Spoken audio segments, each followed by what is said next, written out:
श्री स्वामी समर्थ। श्रावण महिन्यातला आज श्रावणी मंगळवार। मंडळी, मंगळागौरी पूजन श्रावण महिन्यातील प्रत्येक मंगळवारी केले जाते। श्री मंगळागौर लग्न झाल्यावर नववधूने आपल्या सुखी संसारासाठी आणि अपत्य व अखंड सौभाग्य प्राप्तीसाठी हे व्रत करायचं असतं, ही पूजा करायची असते। माता गौरी म्हणजे पार्वती, हिरवाईने नटलेली वसुंधरा ही साक्षात पार्वतीच। श्रावणात तिच्या हिरव्या लावण्याला बहर आलेला असतो आणि त्यासाठी तिच्या पूजनाची परंपरा मंगळवारी सुरू झालेली आहे। एकेकाळी भारतीय स्त्रियांचे जीवन असंख्य रूढी परंपरांनी बंदिस्त होते, त्यामुळे मंगळागौरी सारखी व्रतवै केले म्हणजे त्यांच्या उत्सवाला उधाण आलेले असायचे। लग्नानंतर येणारी पहिली मंगळागौर दणक्यात साजरी केली जाते। मांगल्ये, पावित्र्य आणि सुचिता यांचा त्रिवेणी संगम मंगळागौरीत आढळतो। पार्वतीसारखे जन्मभराचे आहिवपण लाभावे, पतिवर्ती मृत्यूची भयान सावली पडू नये म्हणून हे व्रत साजरे करण्याची प्रथा निर्माण झाली। निसर्गातील वृक्षवेली याचा परिचय व्हावा, त्यांच्या सहवासाने श्रावणातले हिरवे वैभव जीवनात यावे यासाठी मंगळागौरी सारख्या व्रताचे नियोजन झाले असावे असं मला वाटतं। श्रावण महिन्यातील हा एक खास स्त्रियांचा सण सौभाग्यवती स्त्रियांना आपल्या भावना, संवेदना, आकांक्षा व्यक्त करण्यासाठी हिंदू धर्मात काही सणांचे आयोजन करण्यात आले आहे। त्यातीलच एक महत्वाचा सण म्हणजे मंगळागौर। मंडळी, मंगळागौर ही एक सौभाग्य देवता आहे। आपल्या पतीच्या रक्षणासाठी, आपल्या पतीच्या भल्यासाठी श्रावणातील मंगळवारी हे व्रत नित्यनेमाने ठेवतात।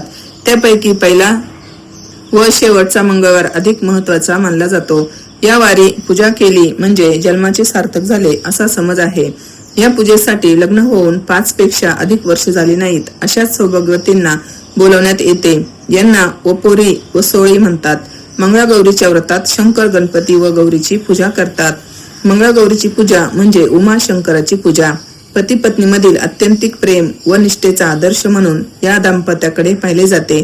त्यांची कृपादृष्टी संपादन करण्यासाठी किंवा आदर्शाचे स्मरण करण्याच्या हेतूने ही पूजा करतात। लग्न झाल्यावर पहिली 5 वर्ष श्रावण महिन्यातील प्रत्येक मंगळवारी स्त्रिया मंगळागौरीची पूजा करतात। नवविवाहित स्त्रिया या दिवशी नऊन सोवळे नेसून पूजेला बसतात। पूजा झाल्यावर सर्वजणी एकत्र बसून मंगळागौरीची कहाणी वाचतात। मंगळागौर पूजलेल्या मुलींनी शक्यतो मुख्याने जेवायचे असते। जेवणानंतर तुळशीचे पान खातात। या पूजेकरता अन्नपूर्णा देवीची मूर्ती, रोजचे पूजेचे साहित्य, बुक्का, अक्षता, 5 खारका, 5 सुपाऱ्या, 5 बदाम, 5 खोबऱ्याच्या वाट्या, 16 प्रकारची पत्री म्हणजे पाने, 2 वस्त्र, 8 वाती, कापूर, गुलाल, बेल, फुले, दुर्वा, 16 काकडवाती, तुळशीची पाने, केळी किंवा पेरूचा नैवेद्य, पंचामृत, दुधाचा नैवेद्य, जानवे, 16 विड्यांची पाने, गणपतीसाठी सुपारी, अत्तर, शक्य असल्यास केवड्याचे कणीस, 1 नारळ, कापड, हळद, कुंकू इत्यादी साहित्याची गरज असते। ज्याच्या घरी मंगळागौरीची पूजा असेल त्याच्या घरी संध्याकाळी बायकांना हळदी कुंकवासाठी बोलवतात। हळदी कुंकू, विड्याची पाने, सुपारी व हातावर साखर देतात। सवाष्णींची गव्हाने ओटी भरतात। रात्रीसाठी पोळ्या, मटकीची उसळ, वाटली डाळ, करंजा, चकल्या, लाडू वगैरे फराळाचे जिन्नस करतात व सर्वांना जेवायला बोलवतात। रात्री पुन्हा मंगळागौरीची आरती करतात। पूर्वीच्या काळी आजूबाजूंच्या सगळ्या सुहासिनी जमून ही पूजा करायच्या। त्या दिवशी रात्री गाणे म्हणून खेळ खेळून जागरण करायचे। तेवढाच नववधूंना सगळ्यांचा परिचय आणि एक संधी माहेरी येण्याची। आपल्या नवऱ्याला सांग, निळ्या घोड्यावर बस, निळा वस्त्र परिधान कर, रानात जा, जिथं घोडा अडेल तिथं खण, देवीचं देऊळ लागेल तिची प्रार्थना कर, ती तुला पुत्र देईल। मंगळागौर पूजन सकाळी स्नान करून पूजा करण्यात येते। त्यात मंगळागौर म्हणजे पार्वतीची धातूची मूर्ती, बहुधा अन्नपूर्णा या पार्वतीच्या रूपाची मानण्यात येते। शेजारी महादेवाची पिंडही ठेवतात। मंगळागौरीची षोडोपचार पूजा करतात। मग आरती करून प्रसाद वाटला जातो। त्यानंतर पूजेसाठी आलेल्या सवाष्णींचे भोजन होते। पत्री पूजा वेगवेगळ्या झाडांची पत्री म्हणजे पाने व फुले या पूजेत वापरली जातात। ही झाडे औषधी दृष्ट्या अत्यंत महत्वाची म्हणून आयुर्वेदात मानली गेली आहेत। अर्जुन, सादडा, आघाडा, कण्हेर, चमेली, जाई, डाळिंब, डोरली, तुळस, दुर्वा, धोत्रा, बेल, बोर, माका, मोगरा, रुई, विष्णुक्रांता, शमी, शेवंती वगैरे झाडांची पाने या कामाला येतात। पूजा करताना 16 प्रकारच्या पत्री व्हाव्यात असा समज आहे। पूर्वी भारतात आयुर्वेदाचा प्रसार होता। या पूजेच्या निमित्ताने सर्व प्रकारच्या औषधी झाडांची नव्या विवाहतेस ओळख व्हावी व पुढील आयुष्यात गरज पडल्यास ते झाड पटकन ओळखता यावे अशी पत्री पूजेमागची भावना असावी. मंगळागौरीच्या वेळी खेळण्यात येणारे खेळ. आता खेळ कसे खेळायचे बघा. पूर्वी आणि आताही काही काही भागांमध्ये खेळले जातात. वटवागुळ फुगडी, बस फुगडी, तवा फुगडी, भिंगरी फुगडी, वाकडी फुगडी, आगोटा पागोटा, साळुंकी गोठोडे, लाटाबाई लाटा, घोडाहाट, करवंटी झिम्मा, टिपऱ्या, गोफ, सासूसून भांडण, अडवळ घुम, पडवळ घुम, सवतीचे भांडण, दिंड घोडा इत्यादी असे साधारणतः 110 प्रकारचे खेळ यात खेळले जातात.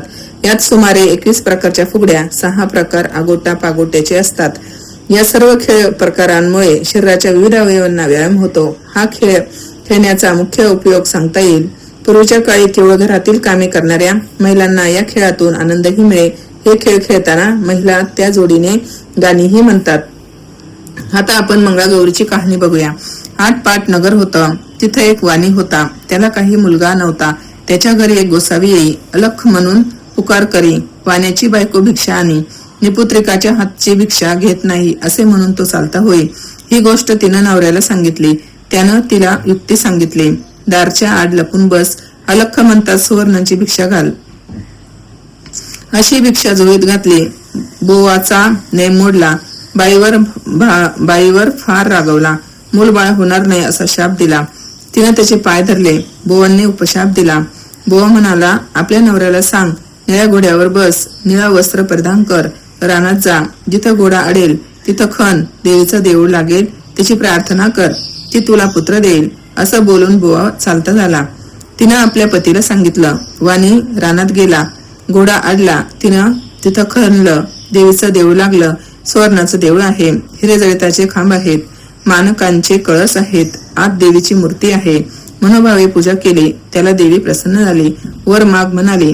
घरदार आहे. गुरढोर आहेत. धनद्रव्य आहे. पोटी पुत्र नाही म्हणून दुःखी आहे. देवी म्हणाली, तुला संततीचं सुख नाही. मी प्रसन्न झाले आहे तर तुला देते. अल्पायुष्य पुत्र घेतलास तर गुणी मिळेल. दीर्घायुष्य घेतलास तर जन्मांध होईल. कन्या घेतलीस तर बाल विधवा होईल. इच्छा असेल ते मागून घे. त्यानं अल्पायुष्य पुत्र मागितला. देवीनं माझ्या मागच्या बाजूस जा. तिथं एक गणपती आहे. त्याच्या माग आंब्याचं झाड आहे. गणपतीच्या दोंडावर पाय दे. एक फळ घे. घरी जाऊन बायकोला खाऊ घाल म्हणजे तुझा कार्यभाग होईल असं सांगितलं. नंतर देवी अदृश्य झाली. वाणी देवळा माग गेला. गणपतीच्या दोंडावर पाय दिला. झाडावर चढला. पोटभर आंबे खाल्ले. मोठभर घरी नेण्याकरता घेतले.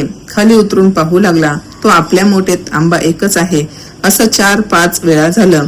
गणपतीला त्रास झाला. त्यानं सांगितलं, तुझ्या नशिबी एकच फळ आहे. फळ घेऊन घरी आला. बायकोला खाऊ घातलं. ती गरोदर राहिली. दिवस मासा गर्भ वाढू लागला. 9 मास पूर्ण झाले. वाण्याची बायको बाळंतीण झाली. मुलगा झाला. उभयतांना मोठा आनंद झाला. दिवसा मासा वाढू लागला. 8व्या वर्षी मुंज केली. 10व्या वर्षी लग्न करा म्हणाले. काशी यात्रेशिवाय लग्न करणं नाही असा माझा नवस आहे असा जबाब दिला. काही दिवसांनी मामा बरोबर यात्रेस पाठवलं. मामाबाचे काशीला जाऊ लागले. जाता जाता काय झालं, वाटेनं एक नगर लागलं. तिथं काही मुली खेळत होत्या. त्यात एकमेकींचं भांडण झालं. एक गोरी भुरकी मुलगी होती. तिला दुसरी मुलगी म्हणू लागली, काय रानद्वाड आहे, काय रानद्वाड आहे. तेव्हा ती मुलगी म्हणाली, माझी आई मंगळागौरीचं व्रत करते. आमच्या कुळवंशामध्ये कोणी रांड होणार नाही. मग मी तर तिची मुलगी आहे. हे भाषण मामानं ऐकलं. त्याच्या मनात आलं, हिच्याशी भाच्याचं लगीन करावं म्हणजे हा दीर्घायुष्य होईल. परंतु हे घडतं कसं. त्याच दिवशी तिथं त्यानं मुक्काम केला. इकडे काय झालं, त्याच दिवशी त्या मुलीचं लग्न होतं. लग्नाच्या वेळेस नवरा मुलगा आजारी झाला. मुलाच्या आईबापांना पंचायत पडली. पुढं कोणीतरी प्रवासी मिळेल तर बरं होईल. त्याला पुढं करून वेळ साजरी करू म्हणून धर्मशाळा पाहू लागले. मामाबाचे दृष्टीच पडले. मामापासून बाच्याला नेलं. गोरज लग्न लावलं. उभय त्यांना गौरी हरापाशी निजवलं. दोघं झोपी गेले. मुलीला देवीनं दृष्टांत दिला. अगं अगं मुली, तुझ्या नवऱ्याला दंश करायला सर्प येईल. त्याला पिण्याकरता दूध ठेव. एक कोरा करा जवळ ठेव. दूध पिऊन सर्प करत शिरेल. आमच्या चोळीनं तोंड बांधून टाक. सकाळी उठून आईला ते वाण दे. तिनं सर्व तयारी केली. दृष्टांताप्रमाणे घडून आलं. काही वेळानं तिचा नवरा उठला. भूक लागली म्हणू लागला. लाडू खायला दिले. फराळ झाल्यावर त्यानं तिला आपली अंगठी दिली. पहाटेस उठून ताट घेऊन बिराडी गेला. मामाबाचे मार्गस्थ झाले. दुसऱ्या दिवशी काय झालं? हिनं सकाळी उठून स्नान केलं, आपल्या आईला वाण दिलं. आई उघडून पाहू लागली, तो आत हार निघाला. आईनं कन्येच्या गळ्यात हार घातला. पुढं पहिला वर मंडपात आला, मुलीला खेळायला आणलं. ती म्हणाली, हा माझा नवरा नाही, मी त्याच्या बरोबर खेळत नाही. रात्रीची लाडवांची व अंगठीची खून काही पटेना. आई बापाला पंचायत पडली, हिचा नवरा कसा सापडतो. नंतर त्यांनी अन्नछत्र चालू केलं. जो ब्राह्मण येईल त्याचे पाय अंगठी घालून मुलीनं धुवावे, आईनं पाणी घालावं, भावानं गंध लावावं आणि बापानं विडा द्यावा, असा क्रम चालू केला. शेकडो लोक येऊन जेवू लागले. इकडे मामाबाचे काशीस गेले, पुष्कळ दानधर्म केला, तीर्थयात्रा केल्या, ब्राह्मणांचे आशीर्वाद घेतले. एके दिवशी भाच्याला मूर्छा आली. यमदूत प्राण न्यायला आले. मंगळागौर आडवी आली. त्या दोघांचं युद्ध झालं. यमदूत पळून गेले. गौर तिथं अदृश्य झाली. भाचा जागा झाला. तसा आपल्या मामाला सांगू लागला, मला असं असं स्वप्न पडलं. मामा म्हणाला, ठीक आहे, तुझ्यावरचं विघ्न टळलं. उद्या आपण घरी जाऊ. परत येऊ लागले. लग्नाच्या गावी आले. तळ्यावर स्वयंपाक करू लागले. दासीने येऊ सांगितलं, इथं अन्नछत्र आहे, तिथं जेवायला जा. ते म्हणाले, आम्ही परान्न घेत नाही. दासीने यजमानीस सांगितलं. त्यांनी पालखी पाठवली. आदरातिथ्यानं घरी नेलं. पाय धुताना मुलीनं नवऱ्याला ओळखलं. नवऱ्यानं अंगठी ओळखली. आई बापांनी विचारलं, तुझ्याजवळ खून काय आहे? त्यांना लाडवांचं ताट दाखवलं. सर्वांना आनंद झाला. भोजन समारंभ झाला. मामाबाचे सून घेऊन घरी आले. सासून सुनेचं पाय धरले. तुझ्यामुळे माझा मुलगा वाचला असं म्हणाली. तिनं सांगितलं, मला मंगळागौरीचं व्रत असतं, ही सगळी तिची कृपा. सासर माहेरची घरची दारची माणसं सर्व एकत्र झाले आणि त्या व्रताचं उद्यापन केलं. तिला जशी मंगळागौरी प्रसन्न झाली तशी तुम्हा अम्मा हो आणि आपलं सौभाग्य अखंड राहो इतकीच देवाची प्रार्थना करा. ही धर्मराजाला कृष्णानं सांगितलेली 60 उत्तराची कहाणी 5 उत्तरे सुफळ संपूर्ण. जय भवानी माता, जय जगदंबा माता. आजच्या व्हिडिओमध्ये एवढंच. भेटूया पुढच्या व्हिडिओमध्ये अशाच नवीन विषयासह. तोपर्यंत सर्वांना श्री स्वामी समर्थ. अवधूत चिंतन. श्री गुरुदेव दत्त.